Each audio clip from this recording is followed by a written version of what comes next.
de célébrer la journée mondiale de la liberté de la presse. Je voulais savoir quelle est votre opinion, soit quels sont vos avis pour la liberté de la presse en situation de crise comme dans l'Est de la République démocratique du Congo. Oui, merci beaucoup. C'est vrai que le 3 mai 2025 coïncide avec une situation assez délicate, assez particulière pour la presse de la République démocratique du Congo, singulièrement de l'Est. Parce que depuis le 30 janvier 2000, principalement sont occupés, sont sous la gestion de la rébellion de l'AFC M23. Et cette situation a fait que une partie des journalistes puissent fuir. Ils ont trouvé le salut dans la fuite. Une autre partie a accepté d'adhérer à la rébellion, à l'idéologie de la rébellion, et il y a une troisième partie des journalistes qui est restée sur place, ce que nous appelons le soldat abandonné au front. Les derniers soldats abandonnés au front, c'est des journalistes qui sont restés. Mais de toutes les façons, ils sont dans la précarité. Pourquoi? Parce qu'ils ne savent pas bien faire leur travail. Il n'y a pas de mobilité, ou la mobilité est très réduite. Il n'y a pas d'argent. Et il y a le traumatisme.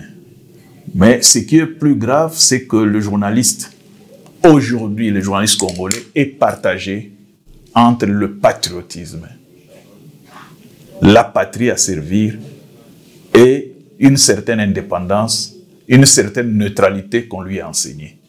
Donc aujourd'hui, les journalistes congolais, notamment ceux qui sont à l'Est, ils sont partagés. Faut-il soutenir les rébellions, l'agresseur, ou faut-il défendre la nation qui est en danger parce qu'une bonne partie de l'Est est sous occupation? Donc le drame que vit le journaliste congolais à l'Est, c'est celui-là. Entre le patriotisme et la neutralité qu'on lui a enseignée à travers des ateliers, des remises à niveau par des ONG occidentales, le journaliste aujourd'hui, il est devant ces dilemmes-là. Et c'est toute la tragédie qu'il vit dans son cœur. Alors il faut d'abord dire que le journalisme est un métier qui n'est pas laissé aux faibles. C'est un métier laissé aux courageux. Il n'y a que des journalistes courageux qui peuvent faire le travail. Il n'y a que des journalistes qui sont confrontés à des difficultés, aux dangers, qui peuvent faire leur travail. Comment ils le font? Ils le font de façon difficile parce qu'effectivement, ils ne savent pas se discriminer. Quand je donne l'exemple de mobilité, quel est ce journaliste aujourd'hui qui peut quitter Goma ou Bukavu, quitter Goma jusqu'à Kiwanja, librement filmer? Non, il ne peut pas. Il n'y en a pas. Quel est ce journaliste qui peut quitter Bukavu, aller jusqu'au parc de Kaouzi-Biega librement? On ne le compte pas. Parce qu'effectivement, ils sont sous pression.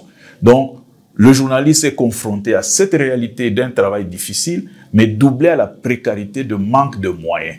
Il n'a pas d'argent, il ne sait pas se mouvoir, il est là. Aujourd'hui, les 3 mai, sûrement, ils sont confinés dans leur maison, dans leur chambre, dans leur rédaction pour méditer. On ne peut pas avoir de démocratie sans une presse libre et indépendante. Ça, c'est un fait. La presse, c'est le courroie de la démocratie. Et donc, c'est par la presse que les citoyens s'expriment librement. Alors, nous avons des défis, non, c'est-à-dire comme pays, mais nous disons, puisque la question est posée, le gouvernement congolais a des défis. Le premier défi, c'est de rendre la presse opérationnelle, de créer des grands médias. C'est vrai, ce n'est pas le gouvernement qui doit créer. Le gouvernement doit mettre des moyens. Mais les hommes d'affaires, regardez en face de nous aussi, chez les voisins. Vous voyez un journal, un quotidien qui fait 60 pages en couleur et qui publie 60 000 copies par jour. Nous avons des villes de Goma, de Bukavu, de Beni, il n'y a pas de presse écrite. Or, il est dit qu'on éduque un peuple par l'écrit, par la lecture, par la presse écrite. Donc, si nous partons de cette définition-là, notre peuple n'est plus éduqué. Parce que quand vous produisez 1000 exemplaires dans une ville comme Kinshasa, où il y a 12 millions d'habitants, c'est la sous-information. Ça, c'est la première des choses. La deuxième des choses, le gouvernement doit mettre des moyens, c'est-à-dire mettre des infrastructures pour donner la possibilité à la presse de s'exprimer, pour avoir une grande presse, la presse à grand tirage. Deuxième des choses, ça concerne les journalistes. Et là, nous revenons sur le patriotisme.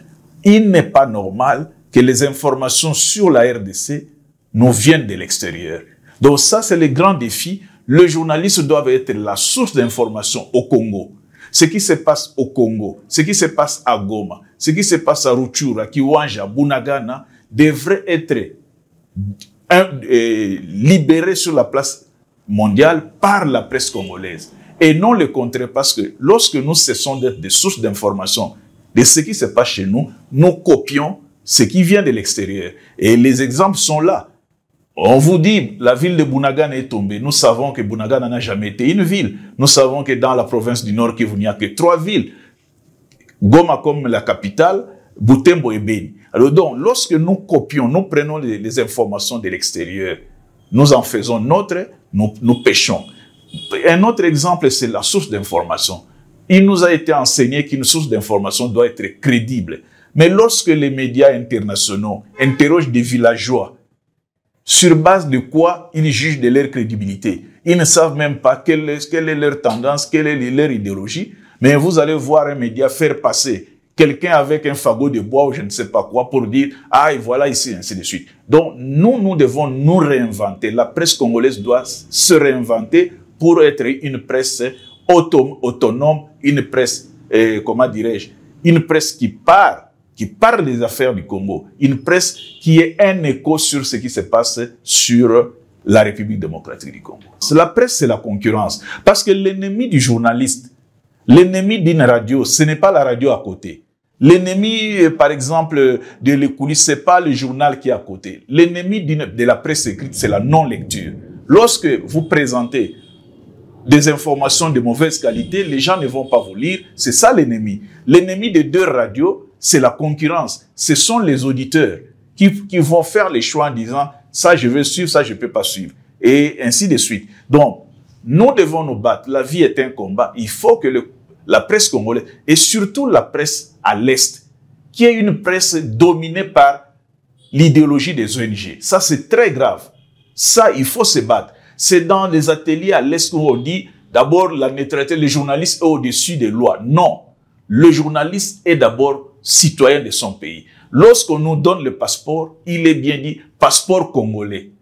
Et on met votre nom comme identité, vous êtes congolais. C'est après qu'on mettra l'adresse, plutôt la fonction de journaliste. Mais d'abord, le patriotisme. Et surtout lorsque notre pays est agressé. Parce que vous voyez ce qui se passe à Doha. Je l'ai dit toujours.